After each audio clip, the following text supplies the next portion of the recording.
Hello বন্ধুরা, গল্পের ঠিকানা চ্যানেলের পক্ষ থেকে সকলকে জানাই শুভ সন্ধ্যা। আজ তোমাদের জন্য নিয়ে এসেছি একটি ছোট গল্প। গল্পের নাম খেদি। কলমে বলাইচাঁদ মুখোপাধ্যায়, কণ্ঠে আমি অপর্ণা। তখন সবে সন্ধ্যা। মালতী ঘরে এসে প্রদীপটা জ্বালতেই তার স্বামী বলে উঠল, লতি, আমি একটা নাম ঠিক করেছি। কি? ওই যে তুমি বললে কি, তার মানে? ইংরেজি কি মানে চাবি, আর বাঙালি কি একটা প্রশ্ন। মেয়ে মানুষের পক্ষে বেশ মানানসই নাম হবে।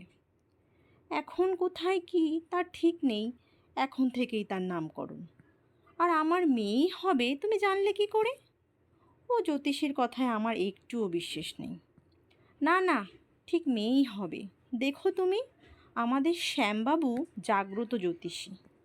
ধরো যদি মেয়েই হয়, তা বলে ওই নাম রাখতে হবে? কত সব ভালো নাম আছে, যথা শরৎ শশী, নিভাননী, ইন্দুবালা, প্রভা, প্রতিভা, সুধা, আশালতা।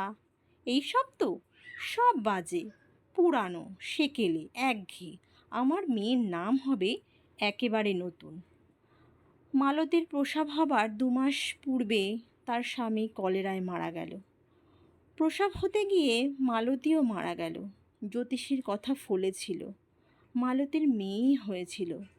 সে এখন তার মামার বাড়ি সোনারপুরে মানুষ হচ্ছে। তারা তার নাম রেখেছেন খেদি। আজকের গল্পটি এখানেই শেষ হলো। এমন সুন্দর সুন্দর গল্প শুনতে হলে চ্যানেলটিকে এখনই সাবস্ক্রাইব করুন। আর গল্পটি ভালো লাগলে লাইক, শেয়ার এবং কমেন্ট করতে ভুলবে না। আজ তাহলে আসি বন্ধুরা, খুব শীঘ্রই পরবর্তী গল্প নিয়ে ফিরব।